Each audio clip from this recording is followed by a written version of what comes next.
Shalom, bertemu lagi dengan saya dan kita masih dalam seri pengajaran iman Kristen.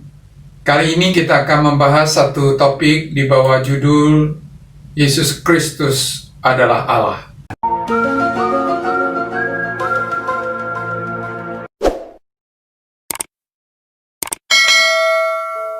Saudara, ada sekelompok orang dari agama lain mengungkapkan sebuah pernyataan yang berkata, tolong tunjukkan kepada saya di dalam Injil bahwa Yesus pernah membuat sebuah pernyataan yang mengatakan bahwa saya adalah Allah dan sembahlah saya. Kalau ada, maka hari ini juga saya akan menjadi orang Kristen. Hal ini dikatakan oleh mereka karena memang tidak pernah ada pernyataan di seluruh Alkitab di mana Yesus pernah berkata bahwa dia adalah Allah.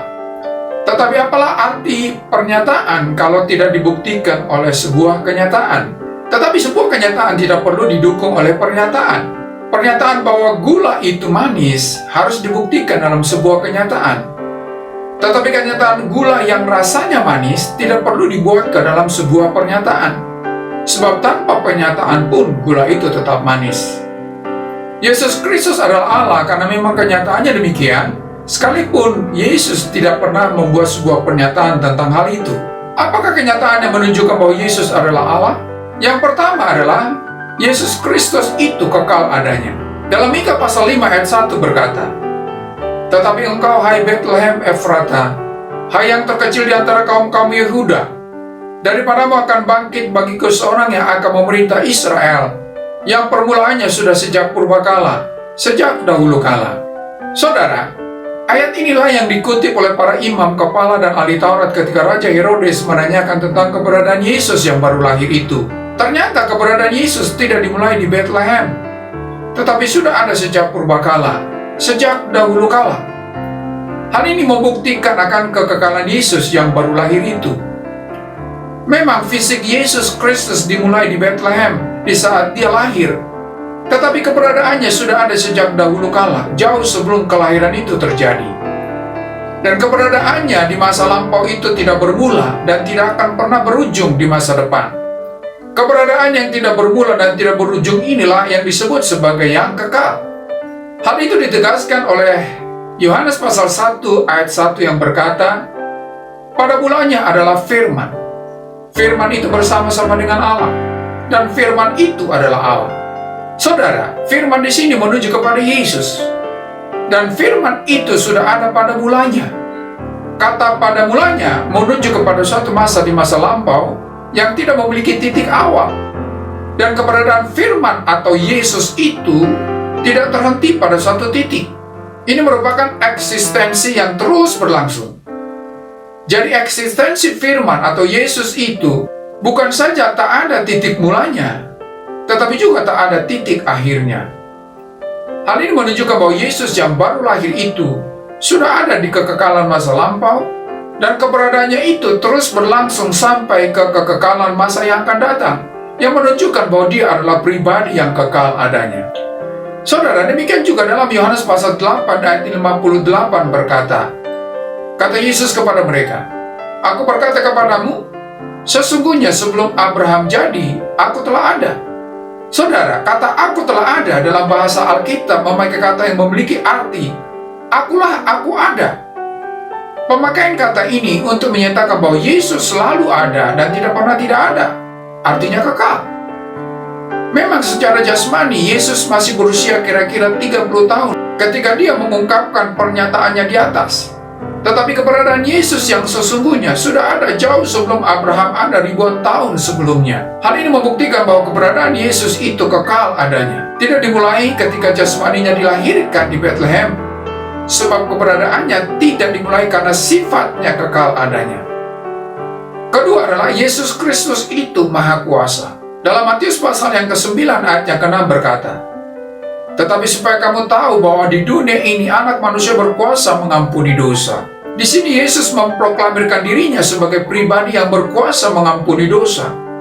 Perkara pengampunan dosa hanya Allah yang bisa melakukannya.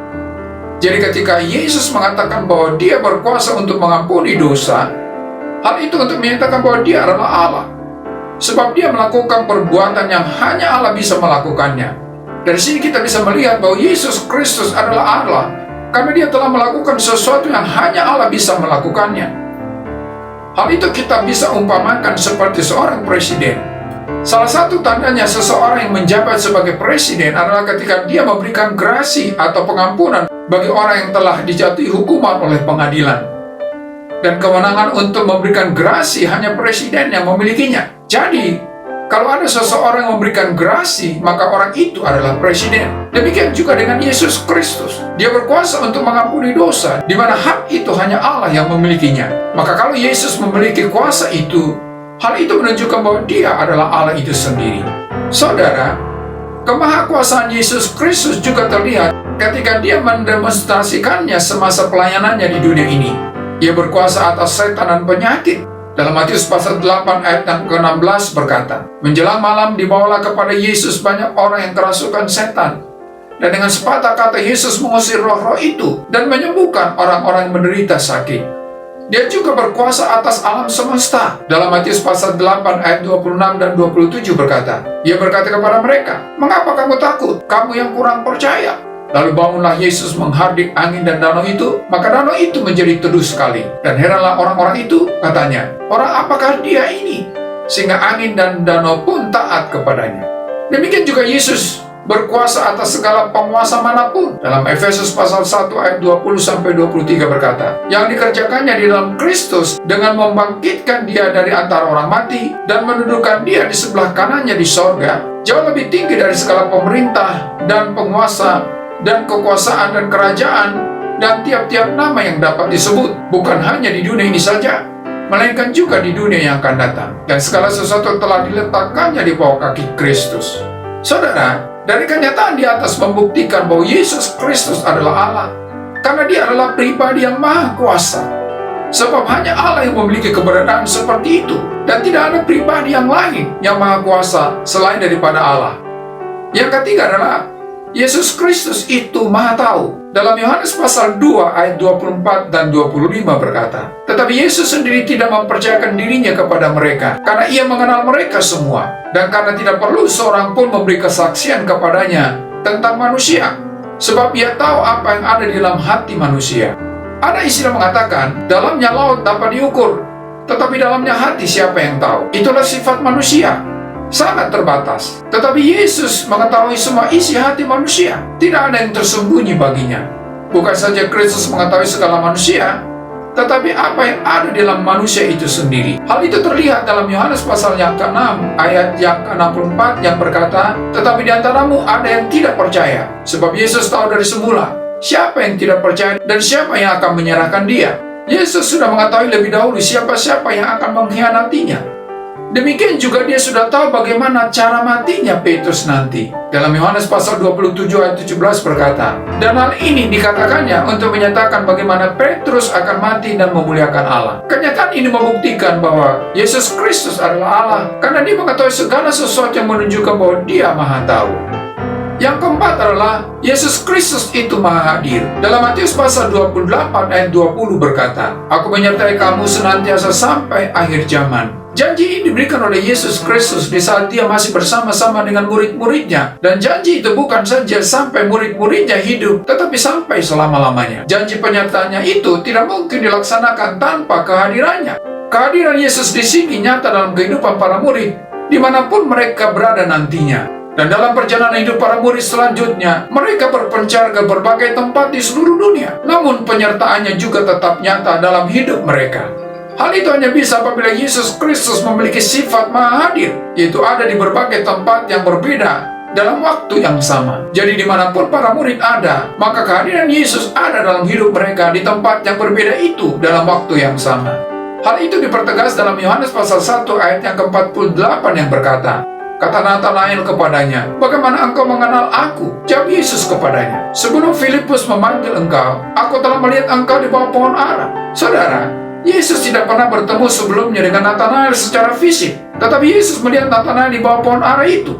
Hal itu tentunya hanya bisa karena Yesus hadir waktu Natanael di bawah pohon ara itu. Jadi Yesus ada di dua tempat yang berbeda dalam waktu yang sama. Dan hanya Allah yang bisa melakukan hal itu, karena Allah sifat maha hadir. Dan pengalaman Yesus dengan Nathanael menguatkan kenyataan bahwa Yesus Kristus adalah Allah karena Dia Maha Hadir. Kelima adalah Yesus Kristus itu tidak berubah. Dalam Ibrani pasal 1 ayat yang ke-10 dan 12 berkata, "Pada mulanya ya Tuhan, Engkau telah meletakkan dasar bumi, dan langit adalah buatan tanganmu. Seperti jubah akan Engkau gulungkan mereka, dan seperti persalinan mereka akan diubah. Tetapi Engkau tetap sama, dan tahun-tahunmu tidak berkesudahan." Saudara, dari mulai Allah menciptakan langit dan bumi sampai nanti semua itu akan lenyap, yang menunjukkan bahwa perubahan itu adalah sebuah keniscayaan. Tetapi Allah tidak pernah berubah, dan itu adalah sifat dari Yesus Kristus yang menunjukkan bahwa Dia adalah Allah. Keberadaan Allah tidak akan pernah berubah dari dahulu, sekarang, dan sampai selama-lamanya. Dan itu juga yang merupakan keberadaan Yesus Kristus. Dalam Ibrani pasal 13 ayat 8 berkata, Yesus Kristus tetap sama, baik kemarin maupun hari ini, dan sampai selama-lamanya. Saudara, kalau Yesus Kristus memiliki keberadaan yang tidak pernah berubah, sedangkan keberadaan seperti itu hanya Allah yang memilikinya, maka hal itu membuktikan bahwa Yesus Kristus adalah Allah. Oleh karena itu, saudara, Yesus Kristus adalah Allah bukan karena sebuah pernyataan dari orang Kristen, karena memang kenyataannya menunjukkan bahwa Dia adalah Allah. Kenyataan itu adalah bahwa Yesus Kristus memiliki kualitas hidup yang hanya Allah yang dapat memilikinya. Dia kekal adanya, Dia maha kuasa, Dia maha tahu, Dia maha hadir, dan Dia tidak pernah berubah. Sampai di sini perjumpaan kita kali ini, dan kita akan lanjutkan di seri berikutnya. Terima kasih dan Shalom.